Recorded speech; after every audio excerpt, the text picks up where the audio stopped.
Hello, this is Reviews and Ramblings, where things get reviewed in a rambling manner.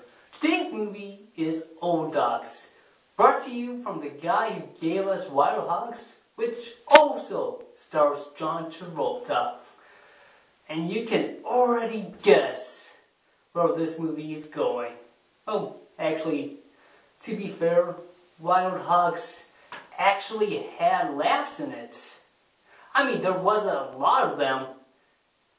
And then there's that creepy, funny gag with John C. McGinley as a gay cop, but wasn't horrible. I mean, it still sucked, but not that bad. Now with Old Dogs, it got even a bigger hate them, bigger hatred coming from the viewers and from the critics. Now, is this movie really that bad? Well, let's find out as we dig into Old Dogs. The story is that John Travolta and Robin Williams are, for lack of a better term, old womanizers who lost after girls younger than him. And 7 years ago, Robin Williams came out of a very terrible divorce. So Travolta decides to make him feel better by a spontaneous trip to Miami. And then, well, one thing leads to another, and Williams finds Kelly Preston, they get married, and then old shortly after. Now, 7 years has gone by, and Williams wrote Kelly Preston a letter. 7 to 10 pages, single-spaced. Hooray!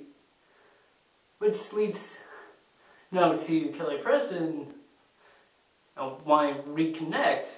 But get this! She's going to jail for 2 weeks for trespassing. And who will watch her 2 kids from that night? So of course Williams has to watch them. He ejects John Travolta on this, and well, what do you know? Hilarity ensures! Of course, the big flaw in Wild Hogs is also Old Dogs' biggest flaw, in that it tries way too hard for laughs. I mean, it's like desperate for saying, "Hey, look, it's a funny situation. Laugh! Laugh! Why aren't you laughing? Please laugh. I'll give you a cookie." There's a running gag that Travolta and Williams are grandparents. It's nobody that old can be father to a 7-year-old. And then there's another where Williams and Travolta are mistaken for a gay couple. Because they're such good friends, and they talking witty banter, oh my god, Thankfully, that's the only creepy homoerotic thing in the movie. So it has that going for that, which is nice. And then it tries to be, all dramatic, with Williams having the revelation that, I love my kids. And Jerome realized, jeez, Robin Williams is my best friend, jeez. Which, works better than the comedy. But saying that is like a punch to the face is better than a punch in the groin. I mean, drama here is all like mawkish and exceptionally manipulative. Obviously manipulative. But then, hey, what was I expecting? Well, actually, no, I forgot that I did actually laugh a few times. Like, let's see, John Travolta gets a tire to the face, which is nice. And then John Travolta has 2 good furry lines like, jeez, I have pointy edges furniture around in my house, jeez. And, hey kids, you ever been into a casino? Have you ever seen the movie Casino? Those are cute. Now, for the acting, you might think that, Robin Williams would do a Robin Williams performance where he's all crazy and rapid fire and making pop culture references. Ah! But you're wrong.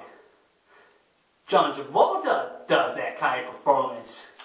Robin Williams reins it in, and it seems like the older he gets, the less comedic he has to be, the better he is.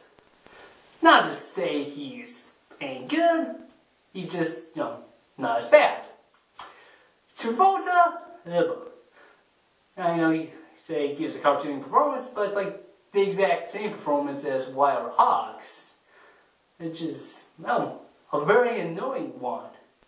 Sad thing is, he did a brilliant cartoony performance of Battle for Earth. Here. But I was not groomed since birth to have some cushy job that even a moron like you could perform. While you were still learning how to spell your name, I was being trained to conquer galaxies. Obviously, your mileage may vary between brilliant and horrible in that, but in that, he was better than in Old Dogs. And then, the movie also creates a kind of funny case of Spot the Star. Like, hey, it's Seth Green. He's getting raped by a gorilla. Well, after Robot Chicken, how far that's fallen, well, he deserves it. But I digress. Hey, it's Bernie Mac! Still alive! Oh, I made myself sad. Let's see. Hey, it's Matt Dillon! Hey, he's funny! Hey, it's Justin Long! He's funny! Hey, it's Rita Wilson! I'm gonna kill myself! Hey, it's Dax Shepard! He's kind of funny! Yeah, I think that's pretty much all the cameos in this. Of course, none of them beats Peter Fonda and Wild Hogs, but this movie does try. As for Kelly Preston, well, she still looks quite yummy in, those tight dresses and those tight tank tops. And what are you going to do? So, all in all, this movie is about the same as Wild Hogs. Sure, there's a few throwaway gaps, throwaway lines that does work. Some of the cameos are funny. When something doesn't work, it's horrible and at times painful. And the dramatics are way too heavy-handed. But I can't really go full bore into the hate since it was conceived as an R-rated comedy. The end of it's going to be 107 minutes. But then after some disastrous test screenings, it was cut down to a PG rating and it clocks in at 88 minutes. So there's about 20 minutes gone. And and would have been any good as an R-rated movie? Probably not. In fact, it may have sucked even more. But I would not have these lingering questions in my mind like, what if? What might have been? What were the deleted parts? Because you can tell that there's a lot of cutting there in this movie. A lot of subplots kind of goes nowhere. The romance between John Travolta and John Stamos' woman in Full House is barely touched upon. It's like, it's there! Hey, you forgot. Wait a minute. Why does he have that baby? So, all in all, I'm giving this a 4 out of 10.